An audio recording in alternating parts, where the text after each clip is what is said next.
नमस्कार। मेरे ज्योतिष के YouTube चैनल ज्योतिष ज्ञान गंगा पर आपका स्वागत है। और आज हम चर्चा करने जा रहे हैं कुंडली मिलान पर।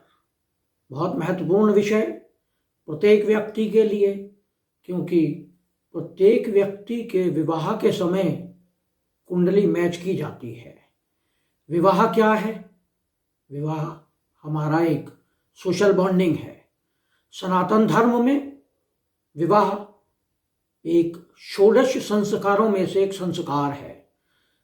प्रत्येक व्यक्ति के जन्म से लेकर और मृत्यु तक 16 संस्कार किए जाते हैं और विवाह उसमें से एक संस्कार है। विवाह दो आत्माओं का, दो शरीरों का मिलन है।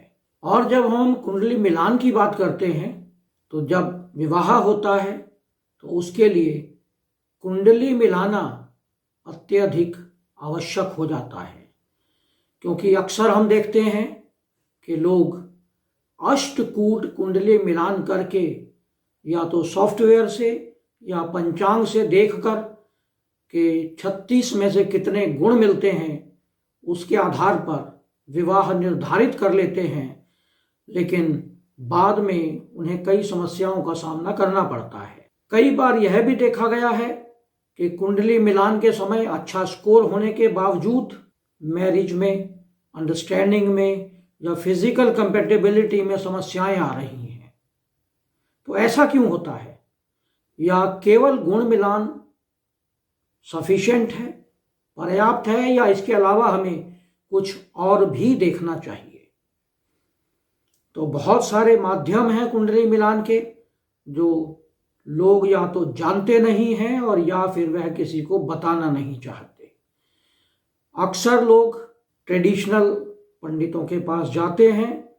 पंडित अपना पंचांग खोलता है, देखता है 36 में से 28 गुण मिलते हैं और अधिक से अधिक वह मांगलिक दोष देखता है और उसके पश्चात कह देता है कि विवाह हो सकता है।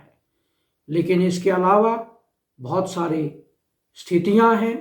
आपको सप्तम भाव के स्वामी, इसकी स्थिति को समझना होगा।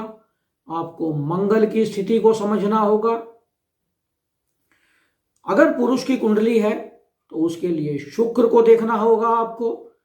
कहीं शुक्र पाप प्रभाव में तो नहीं है, कहीं शुक्र नीच राशि में तो नहीं है, या शुक्र छठे या 8वें घर में तो नहीं है। और यदि किसी महिला की कुंडली है तो उसमें आपको देवगुरु बृहस्पति को देखना होगा। बृहस्पति वीक स्थिति में ना हो, पाप ग्रहों से दृष्ट या पाप ग्रहों के साथ में ना हो, नीच राशि में ना हो, छठे 8वें 12वें भाव में ना हो। इन सब स्थितियों को देखते हैं हम। इसके साथ हम वर्तमान में चल रही दशा, क्या विवाह के लिए दशा फेवरेबल है? अगर व्यक्ति के विवाह के लिए फेवरेबल है तो क्या वह उसके जीवन साथी के लिए फेवरेबल है? और साथ में हम देखते हैं साढ़े सती की क्या पोजीशन है। क्या जिसकी हम कुंडली मैच कर रहे हैं, कहीं दोनों की साढ़े सती तो नहीं चल रही? एक की साढ़े सती हो सकती है, लेकिन अगर दोनों की साढ़े सती चल रही हो तो ऐसी स्थिति में कई प्रकार के बाधाएं आती हैं विवाह में। विवाह के एकदम बाद आपसी अंडरस्टैंडिंग में प्रॉब्लम आने लगती है और फैमिली में भी तनाव होने लगता है। तो यह जो हम आपको मेथड्स बता रहे हैं कुंडली मिलान के, अक्सर यह आपको देखने को नहीं मिलेंगे और आप स्वयं भी अपनी कुंडली मिलान कर सकते हैं इन मेथड्स को या इन तरीकों को जानकर। तो आइए जानते हैं कि विवाह के समय हमें 2 चीज़ें बहुत महत्वपूर्ण होती हैं, और वह है वर और वधू का भौतिक मिलन या फिजिकल कंपैटिबिलिटी, और दूसरा वैचारिक मिलन यानी मेंटल कंपैटिबिलिटी। तो इनकी दोनों की मेन स्थिति क्या है? क्या उनका भौतिक शरीर आपस में एक दूसरे को एक्सेप्ट करने को तैयार है, और साथ में क्या दोनों एक दूसरों के विचारों को रिस्पेक्ट देने को तैयार हैं। ये दो स्थितियां बहुत महत्वपूर्ण हैं। तो आइए शुरू करते हैं। हम आपको 5 तरीके बताएंगे जिसके माध्यम से कुंडली मिलान किया जा सकता है और ऐसी स्थिति में समस्याएं मिनिमाइज की जा सकती हैं। पहले नंबर पर है अष्टकूट मिलान, यानी जिसे हम गुण मिलान कहते हैं। 36 में से आपके कितने गुण मिलते हैं, यह तो अक्सर लोग सॉफ्टवेयर से या पंचांग के माध्यम से देख सकते हैं, तो इसका हम डिस्कशन नहीं करेंगे। दूसरा, जन्म नक्षत्र दशा मिलान। यह आपको ना तो कभी आपने सुना होगा और ना कभी आपको किसी ने बताया होगा। यह मिलान हम करते हैं जातक के जन्म के समय जो उसकी बैलेंस दशा थी उसके आधार पर। तीसरे नंबर पर अष्टक वर्ग के आधार पर हम मिलान करते हैं। और अगला है नवांश मिलान। यह भी कोई किसी को नहीं बताता, या लोग जानते नहीं हैं या बताते नहीं हैं। और पांचवा है तत्व मिलान।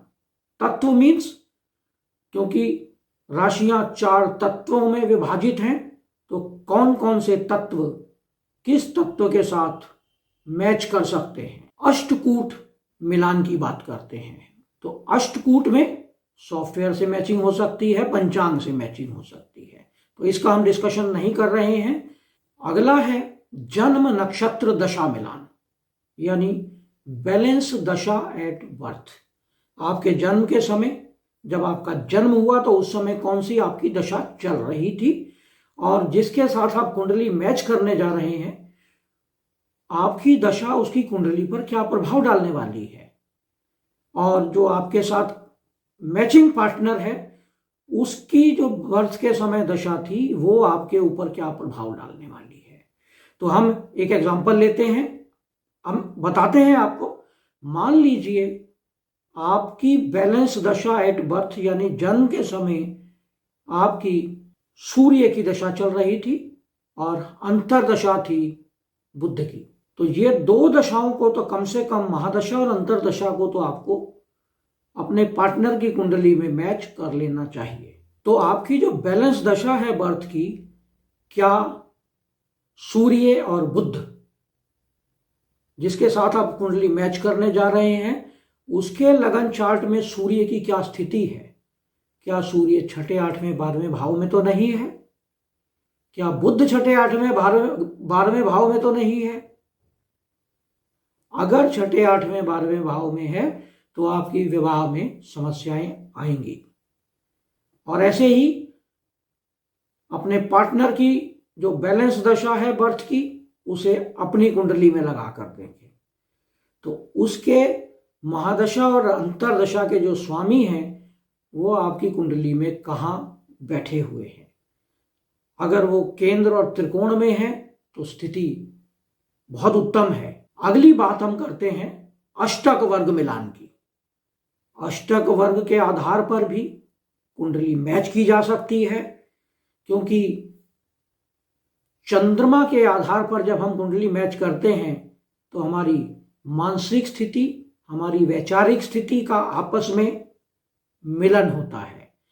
और जब हम लगन के अष्टक वर्ग की बात करते हैं तो वह हमारे भौतिक सुख का मिलन होता है। तो अगर हम चंद्र के भिन्नाष्टक वर्ग को देखें, किसी भी कुंडली ले सकते हैं, जैसे हमने ये एग्जाम्पल दिया है, साइड में चंद्रमा का भिन्नाष्टक वर्ग है, और चंद्रमा का भिन्नाष्टक वर्ग में देखिए कि सबसे अधिक बिंदु किस राशि में है। इसमें आप देखें तो मिथुन राशि में सर्वाधिक बिंदु हैं, 6 बिंदु। तो इसका मतलब आपका पार्टनर यदि मिथुन राशि का हो तो उसके साथ आपकी कंपैटिबिलिटी अच्छी बन सकती है। और अब हम बात करते हैं अगली, फिजिकल कंपैटिबिलिटी या विवाह के लिए जब हम देखते हैं महिलाओं की कुंडली में तो हम बृहस्पति की बात करते हैं। तो बृहस्पति के भिन्नाष्टक वर्ग को अगर आप देखें तो उसमें सबसे अधिक बिंदु 7 बिंदु हैं मिथुन राशि में और मीन राशि में। यानी मीन राशि और मिथुन राशि के जातक इस महिला के साथ अच्छी कंपेटिबिलिटी बना सकते हैं। और अगर पुरुष की कुंडली देखें तो उसमें आपको शुक्र का भिन्नाष्टक देखना होगा। और अब अगर हम लगन के भिन्नाष्टक वर्ग की बात करें तो इस महिला की कुंडली का जो लग्न है वो मीन लग्न है। और भिन्नाष्टक वर्ग में सबसे अधिक बिंदु 3 राशियों में है, मीन राशि में, वृषभ राशि में और तुला राशि में। तो अब आपको डिसाइड करना है उस महिला की कुंडली देखकर कि वृषभ राशि कहां पड़ रही है, तुला राशि कहां पड़ रही है महिला की कुंडली में। अगर हम वृषभ राशि की बात करें तो वृषभ राशि के जो है महिला की कुंडली में तृतीय भाव में पड़ेगी, क्योंकि मीन लग्न की कुंडली है।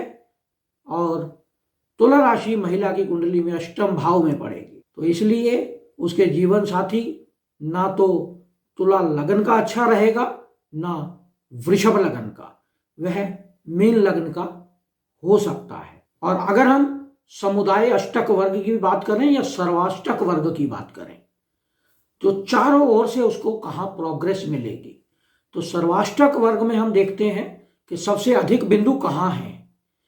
तो सबसे अधिक बिंदु हमें दिखाई दे रहे हैं, 32 बिंदु हैं, और वह बिंदु हैं फिर मिथुन राशि में।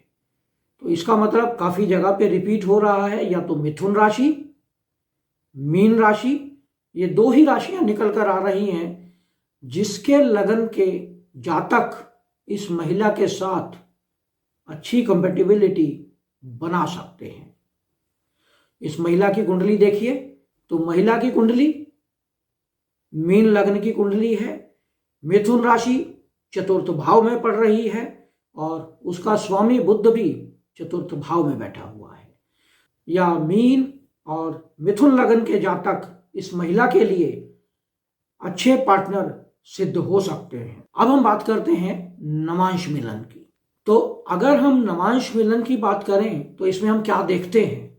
सबसे पहले महिला की कुंडली लें, उसमें नवांश का जो लग्न का स्वामी है वो कौन है। मान लीजिए नवांश में लग्न का स्वामी बनता है शनि, तो वह शनि पुरुष की कुंडली में किस भाव में है।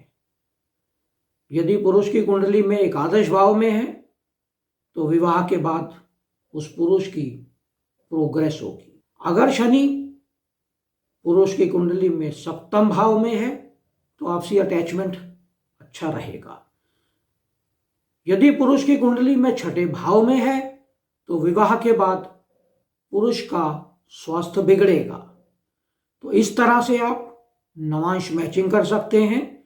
साथ में यदि पुरुष की कुंडली का नवांश देखें तो उसमें अगर हम देखें कि नवांश का लग्न स्वामी कौन है, मान लीजिए लग्न का नवांश स्वामी बृहस्पति है, तो वह बृहस्पति महिला की कुंडली में किस भाव में है, कैसी स्थिति में है, पाप प्रभाव में है, शुभ प्रभाव में है, उच्च का है, तो उसके आधार पर आप मैचिंग देख सकते हैं। 5वीं और अंतिम मैचिंग यानी तत्व मिलान।